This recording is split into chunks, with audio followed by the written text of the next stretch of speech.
name is Dr. Tishan. In this video, we are going to take a look at the ratio test. The ratio test is used on a series to determine convergence or divergence for the series. So let's take a look at the conditions of the ratio test. We are going to have a series, A sub n, and it's going to be with non-zero terms. We first want to actually set up the limit expression, take the limit as n goes to infinity of the absolute value of the ratio we're going to build. We're going to take the a sub n plus 1 over a sub n, and we're going to take that limit to infinity. If the value that we get comes out to be less than 1, then we have a convergent series. If the value we get comes out to be greater than 1, we have a divergent series. And then be careful with the ratio test, because if the value works out to be equal to 1, then you're going to have to use another test. This test is inconclusive when the value comes out to be equal to 1. All right, we're going to take a look at 3 examples. Here's the first of our 3 examples.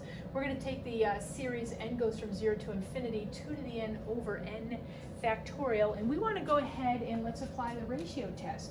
So the ratio test, we're going to take the limit as n goes to infinity. We're going to take the absolute value, okay, and we're going to put the a sub n plus 1 in the numerator, the n plus 1 term.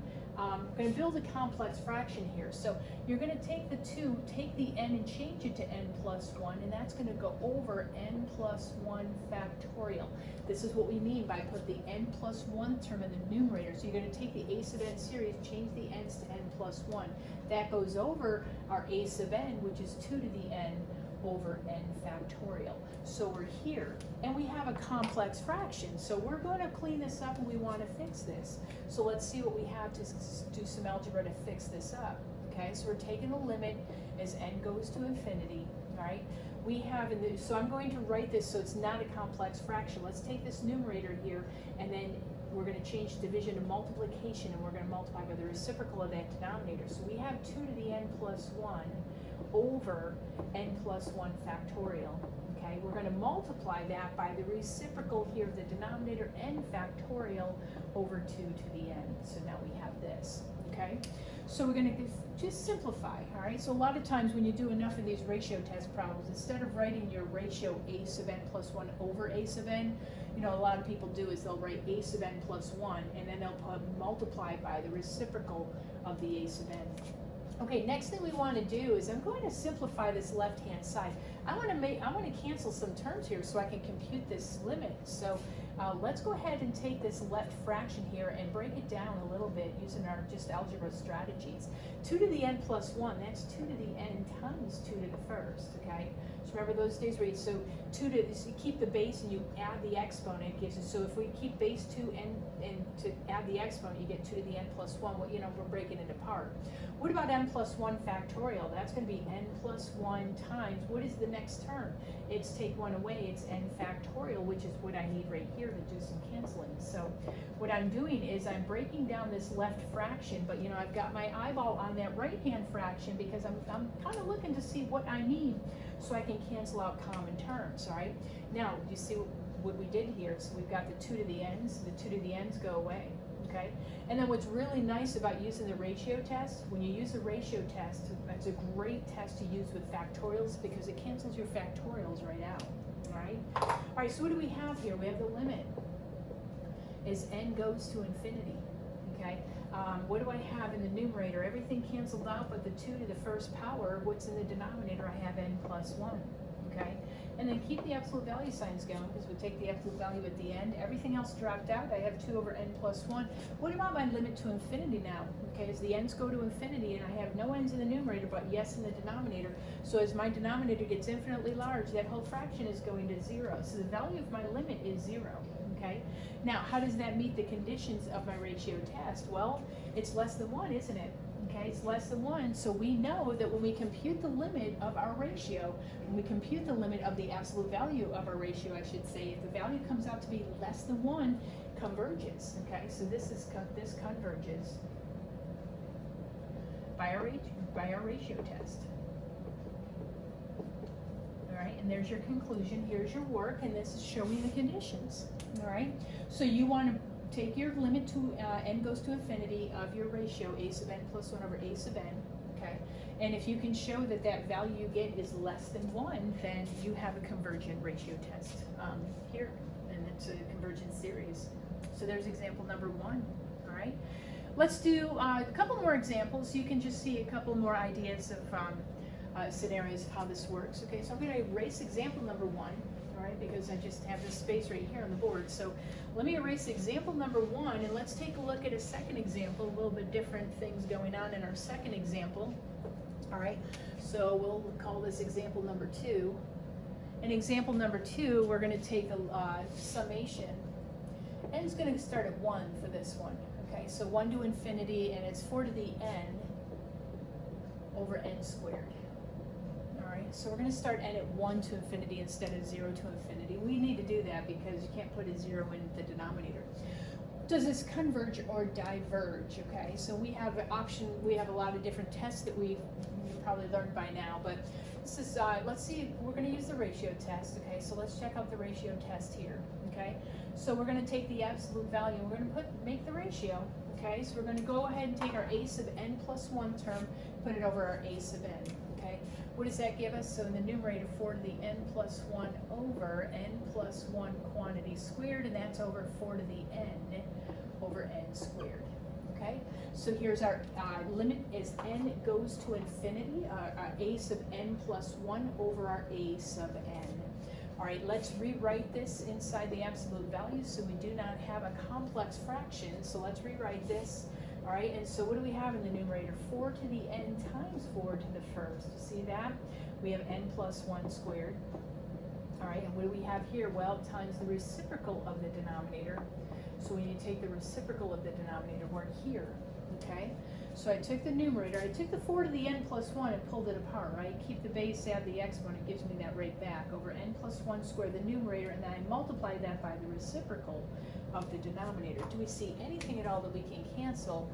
Yeah, right here, these exponential expressions right here cancel, okay? So these guys right here cancel, all right? So we're taking the limit, n goes to infinity. Okay, what do we have in the numerator? We have 4n squared in the numerator, all right? And then what's going on in this denominator? We have n plus 1, okay? So we have n plus 1 quantity squared in the denominator, okay? So let's go ahead and take the limit. These powers are the same, aren't they? Okay, so when you take the limit, you're going to get 4, okay? And you're going to get 4. Well, that's a value that's definitely greater than 1. Okay, so this is greater than 1.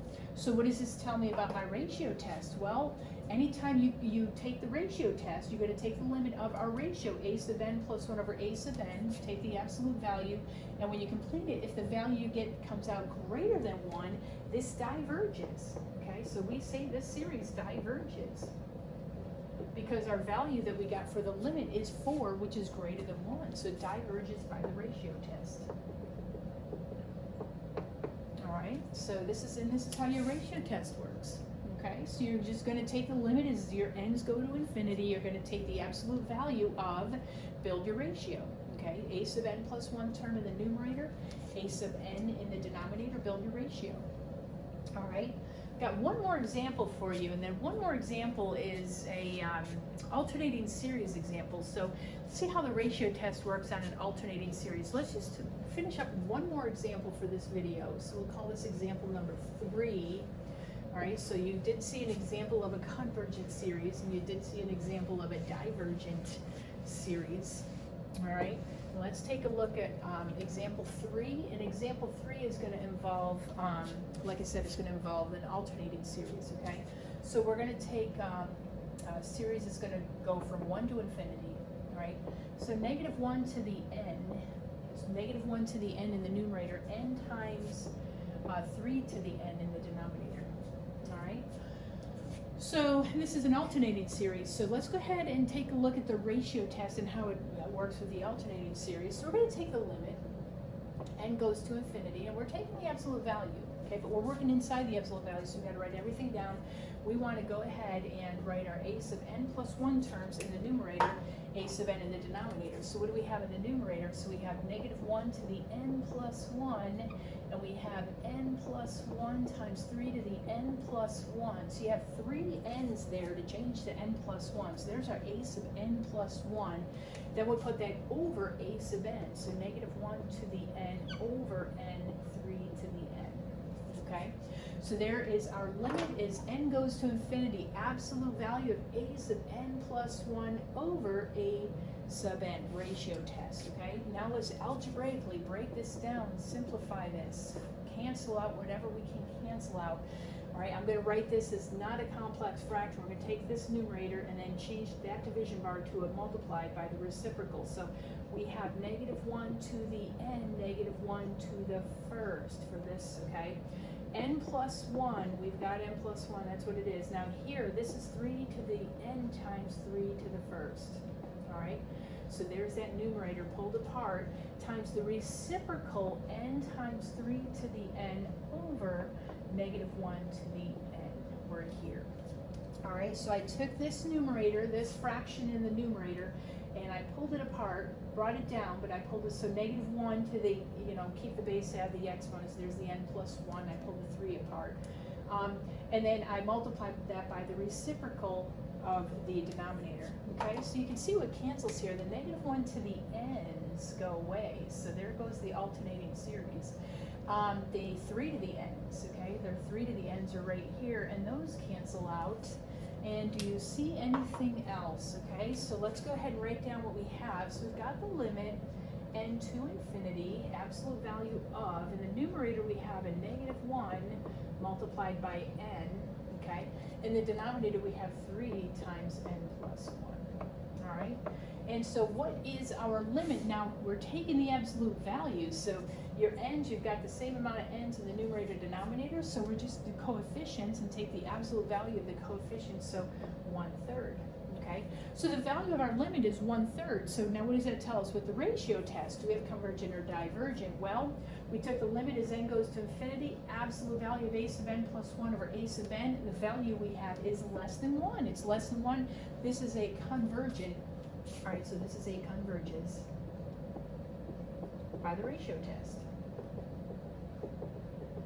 All right, and so there's your third example. So you can see an example of an alternating series style. So we saw one with factorials, and we saw different style examples here. So ratio test. We have many tests that we use to test series for convergence, for divergence.